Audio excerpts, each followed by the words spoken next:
Good morning, good morning. May gagawin na naman tayo mga bro. Isang TV naman to na mas. Ang problema ay walang picture na naman. So plug in natin mga bro. Ito ang ating boy naman sa umaga nito. So yan, power on lang natin sa remote. Dinala ng remote, yung dinala ng may-ari yung remote niya. Yun, nag-on na siya. Tayin lang natin mga bro. Ayun, may nakita tayong kunting aninag lang mga bro. Tapos biglang nawawala. Yan ang problema ng TV na ito mga bro. So backlight issue pa rin to. Ganyan. Halos magkailin tulad to sa trouble yung pandap-andap. So bubuksan na lang natin. Mas to mga bro na ano, LED TV. Yan, ito yung remote niya mga bro. Mas. So bubuksan na lang natin. Alamin natin kung backlight or susupply ng backlight na naman to. 32 inches lang to mga bro. Bubuksan na lang natin. So ito, bubuksan na natin mga bro. Para malaman natin kung anong sira ang ano to. Sana naman yung screwdriver ko. Screwdriver na malaki. Andito. So bubuksan lang natin. Tingnan lang natin yung ating mahiwagang cellphone. Barado pa itong isang tornilyo na to. Pasaway ito.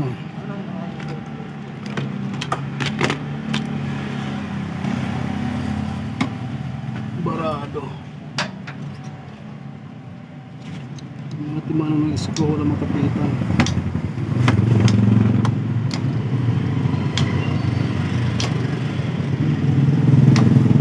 Pinarahan ng ano. Yun, kumapit din. Tabi lang natin yung screw dito. Shout out pala sa inyo mga bro. Maraming salamat palagi sa inyong mga suporta. Sa inyong panonood sa ating mga ina-upload na video mga bro. Salamat.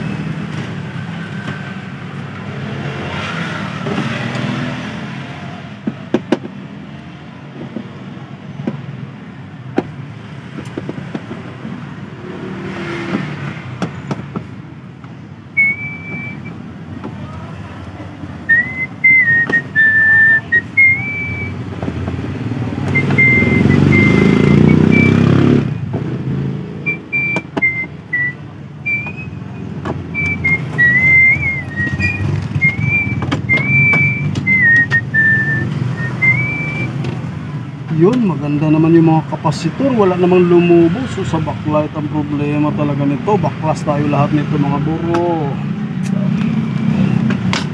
Yung nakaraan natin ginawa, ano lang,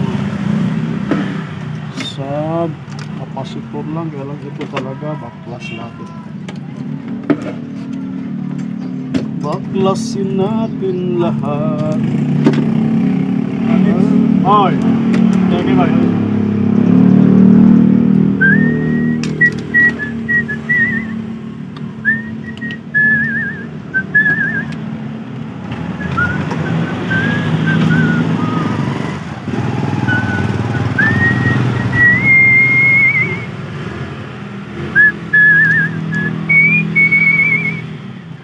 So baklasin natin lahat para makita. Baklasin na natin yung backlight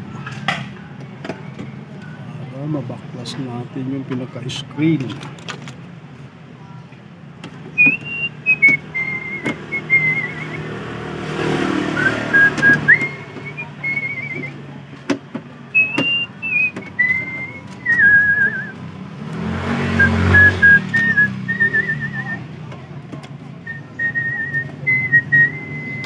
Sa pagbaklas ng mga flex, dubling ingat lang tayo. So pag nagkaroon ng kunting damage, mahirap na. Pagkakumita, ang-abono pa tayo. Kaya dubling ingat sa pagbaklas ng screen. Yan ang pinakamahal na parts pagdating sa TV.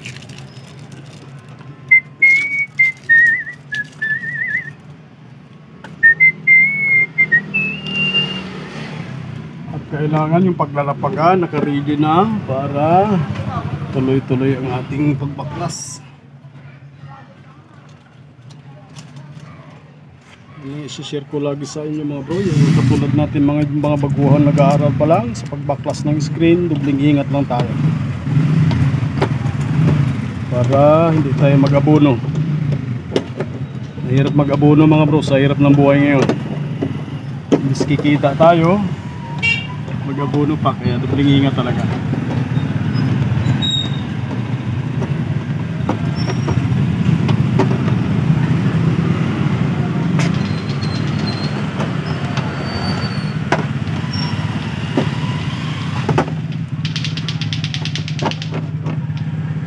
Yan, baklas na natin yung ating frame. Tapos itupit naman natin yung top board na hindi siya ma-damage. Lagyan natin ng scotch tape mga bro. Tumakbo ba yung ating naiwagang camera? Baka tumirik na naman. Uy. So dalawang panig ito. Nahin lang natin yung isa. Yan.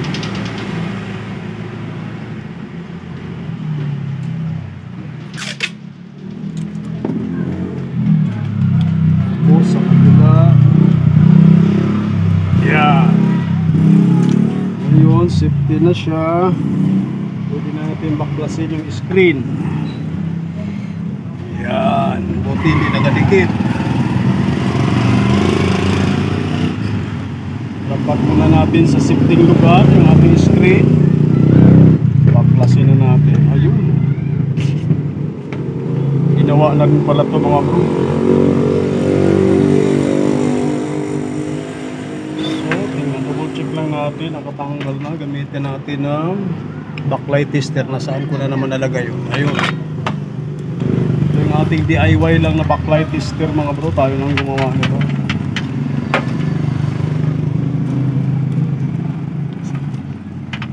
Gamitan natin ang backlight tester. Alamin natin kung dalawa ba ang strip na pundi o isa lang.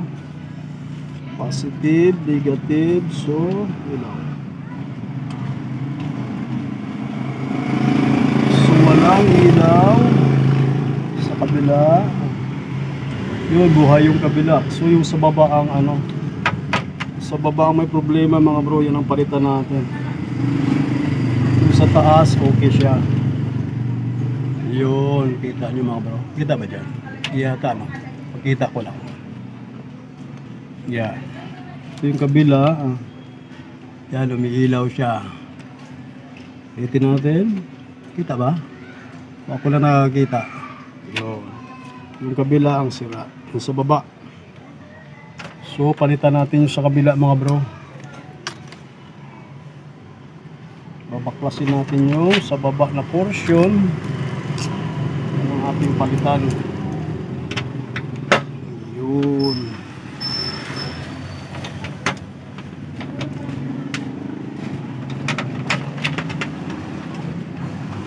So yan, nabaklas na natin. Yan. Yan lang siya pagbaklas mga bro. Yan yung sira na backlight. Maaaring isa lang ang pundi nito. Kasi naka-series ito. Pupundi na lahat yan. Ayaw na umanap pa. Kahit isa lang mapundi. So hanapan lang natin ang kaparehas mga bro. No? Para hindi garong hahaba yung video natin. Tuloy natin mamaya. So update na lang. Isang strip lang papalitan dahil maganda naman yung isang strip na backlight nya. So tuloy natin mga bro. So napalitan na natin yung isang strip. No? Ito yung luma nya. So, try natin. Titingnan natin kung iilaw na ba siya. Ayan. Saan ba yung remote? Ayan. On lang natin. Bago natin ikabit yung kanyang Ayan, testing natin na matagal. Titingnan natin kung maganda ba yung liwanag. Yan, nakauna yan mga bro. After mga ilang seconds, gagana na yan kung walang problema. Yun. Kita nyo mga bro, malinaw na. Malinaw, maliwanag. Yan. Ganda na siya. Malakas na liwanag yung mga bro. Kanina hindi siya umilaw dahil kundi yung isang strip. So yan, pwede nating dahan-dahanin habang tinitesting natin yung backlight dahil okay naman, maganda naman niliwanag. Pwede na natin ikabit yung kanyang may tumilim pala ko.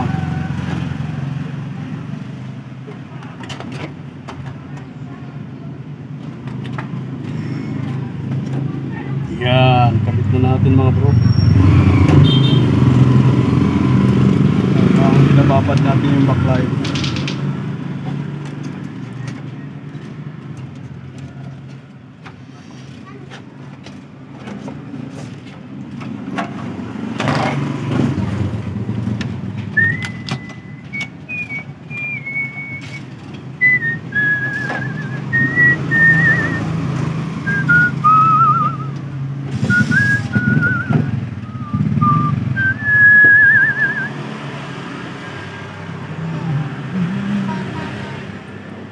So kailangan perfect yung pagkakabit nito mga bro. Kailangan walang hindi kailangan balansin. Hindi pwedeng may kakalang kasi paglapat mo ng screen pag may kumalang yan tapos ang boxing. Tapos ang laban. So kailangan perfect. Yeah. So patayin muna natin mga bro. Okay naman yung backlight yan ha. Para maisalpak na natin yung pinaka-screen. Double check lang palagi. Paklasin muna natin to para magpantay bago po ikabit yung screen. Paklasin muna natin sa ilalim para kumalang. Was disgrasya lang mga bro. Yan. Para paglapat mo yung screen pantay na pantay. Hirap na pag may kumalang tapos ang laban.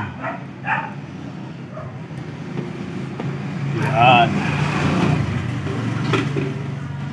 Tapos kabit na natin ang screen para magkaalaman.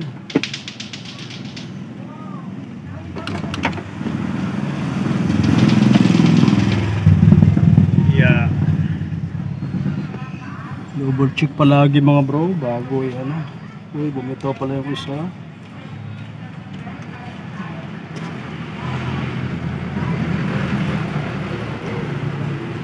Ipan din natin para tumapit sa ilalim. Baka pag sarado mo ng frame kakalang, madisgrasya pa.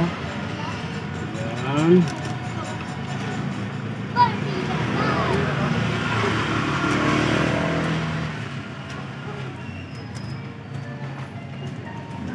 Kailangan double check palagi bago i-fix para sigurado lang.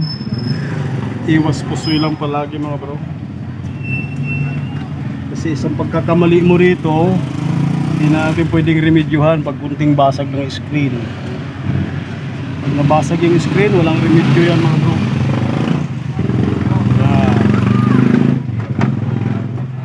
Tapos pag dahan-dahan lang, alalay lang sa pag tikit dun sa lock niya sa gilid.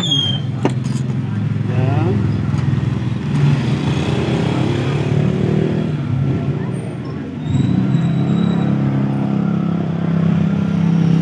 Always double check talaga or triple check pa bago natin para sigurado. So yan, kumahaba na yata ang video natin So fix lang natin.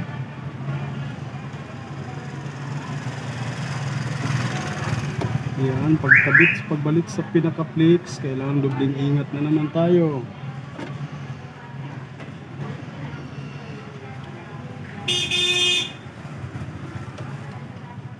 Kailangan dobling ingat lagi mga bro pagdating dito sa screen dahil napakasilan nito.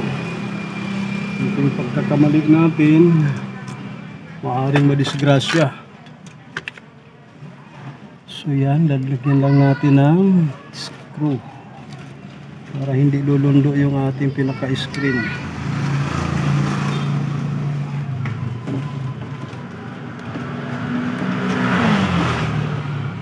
Yan.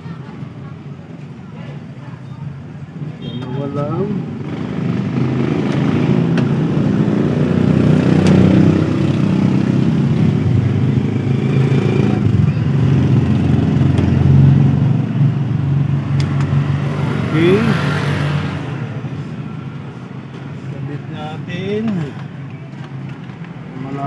natin kung walang problema.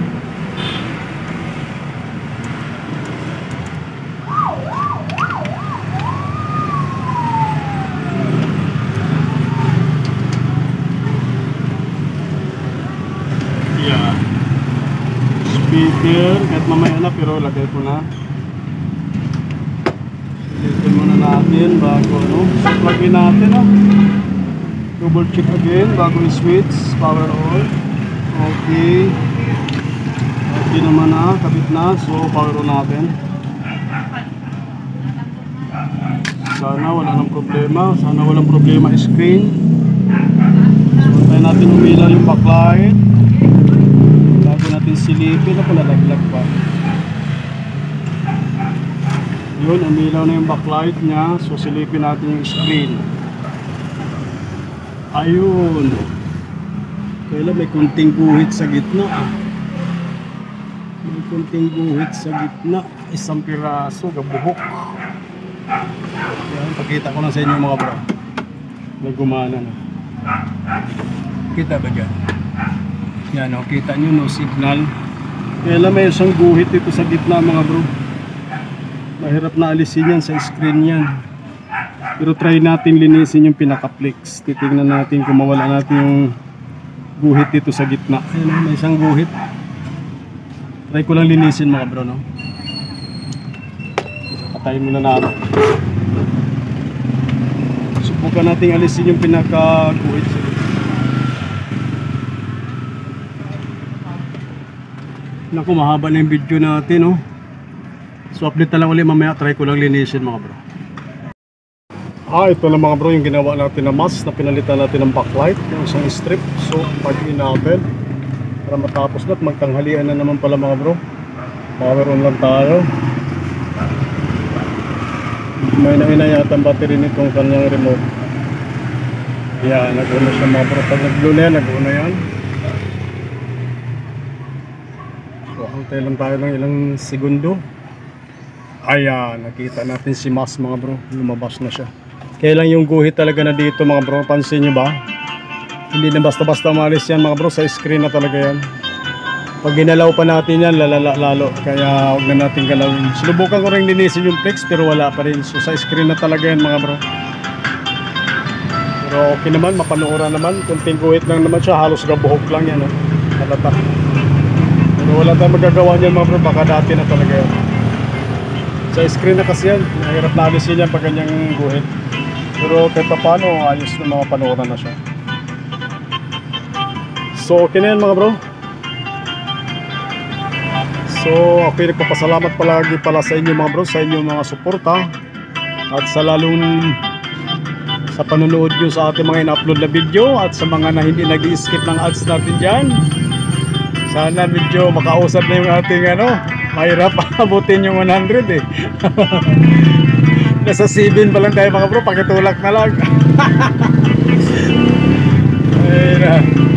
So maraming salamat mga bro sa inyong suporta palagi. At magandang tanghali po sa ating lahat.